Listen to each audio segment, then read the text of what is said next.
Small business job growth is stable and growing at a moderate pace. Wages, though, are growing a little bit more slowly, the lowest level in 3 years. That's according to Paychex May small business employment report. Joining us now is John Gibson, Paychex president and CEO. To start out with, John, when we're talking about small businesses, and we have Friday's number coming, what percentage do you use? I don't know where the cutoff is, but how much of what we're watching is generated from what you would call small businesses? Yeah, Joe. Well, first of all, it's great to be with you. So we track in this survey small businesses less than 50. That represents the vast majority of businesses in the U.S., and we think it's a good indicator of what's happening in the general economy. And as you stated, in May, it really showed some positive signs. We saw job growth was the highest one-month gain we've seen since January 22. We saw the lowest wage increase in 3 years. And then when you look for small business workers, we actually saw the first earnings increase so far this year. And that's positive, mainly because they're getting more hours from their employer. So all regions improved. So when I look at the May report, really good news for the U.S. economy, which I said is driven by small businesses.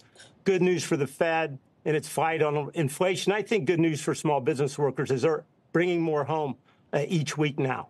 I see positives and negatives for people that really want to cut, though, John. And I mean, this doesn't look like it's slowing very much at all. And that is good. It's good news, but we're constantly in that position where, oh, good, is it bad, is it good? But, I mean, it's just barely below where it was, and it's the best, as you point out, it's the best month in a couple of years. That doesn't look like the increases that the Fed orchestrated are really affecting the labor market that much at this point. The good news again, good news because wages aren't rising as much. I guess for inflation, it's good news, but again, we look at it from both sides on that fact as well. Yeah, Joe, I think the headline here is there's a lot of stability across the board. We're not seeing any signs of a recession. We're not seeing any massive changes. We continue, as you said, to kind of be stable. But when I look at the underlying trends, the job index continues to be stable. It's not growing as fast as it was last year. Now, on wages, I may disagree a little bit. I actually see a lot more downward pressure on wages in what we've seen. We've seen some anomalies at the start of this year as some states increased minimum wages, and that really spiked some of the wages. What I see now, and in this earnings, we're at 3.13% in our hourly earnings. But I watch another factor that we report, and that's the 1 month annualized. That's down to 2.1%. That's more than 1% where it was last year, and it's the lowest we've seen since November 2020. So I actually do see some wage deflation in the numbers here. When I said that wasn't good news, I just meant, we all want the narrow inequality and everything else. So we do. But then again, and I'm fascinated that, Horatio Alger would say go south, young man. It's 101.05. 19 out of the past 21 months, the South has been the fastest region for gains. The West is the only region that's down. It's below 100. So that's because they went to $25 an hour on some of the minimum. Is it that simple that they went too far with the wage gains out in California? Well, I certainly think you can see the impact of the actions in the West. As you said, the West is the only region that is below 100 in our index. It has the highest wage inflation of any of the regions. As you said, the South has continued to really dominate.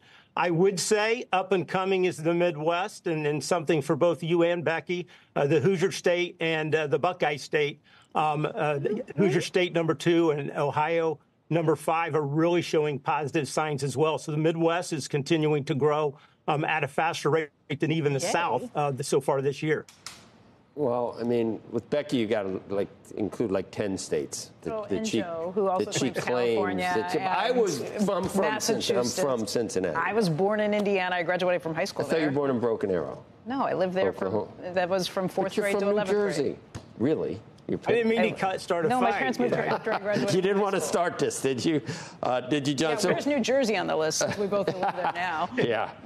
Right. It's a garden state. New Jersey's not too great, Becky. I'm sorry. The Northeast is a little sluggish as well. Yeah, well, I can give you a list of our issues back here. What's all this say about Friday, do you think? And, I mean, the bigger picture, John, is the Fed going to be able to land this softly, like we're already giving them credit for, without unemployment rising very much? Are they going to be able to do that? It's never been done before. Well, it hasn't, but so far what I see is stability. I do continue to be concerned about credit, the ability for small businesses to expand the cost and access to credit and capital is critical. But I certainly think the Fed has the opportunity. Again, in these numbers, Joe, what I see and what I expect on Friday is a good, stable growth in jobs. We see wage inflation going down. And I get your point, Joe, a little bit. Is that good for workers? But as I pointed out, as we've seen the wages decrease, employers are increasing hours. So, in fact, workers are taking home more. So when we had the higher wages, there were less hours. Employers were controlling the hours. So what I see is a win-win here, both for the economy, the Fed, and for small business workers.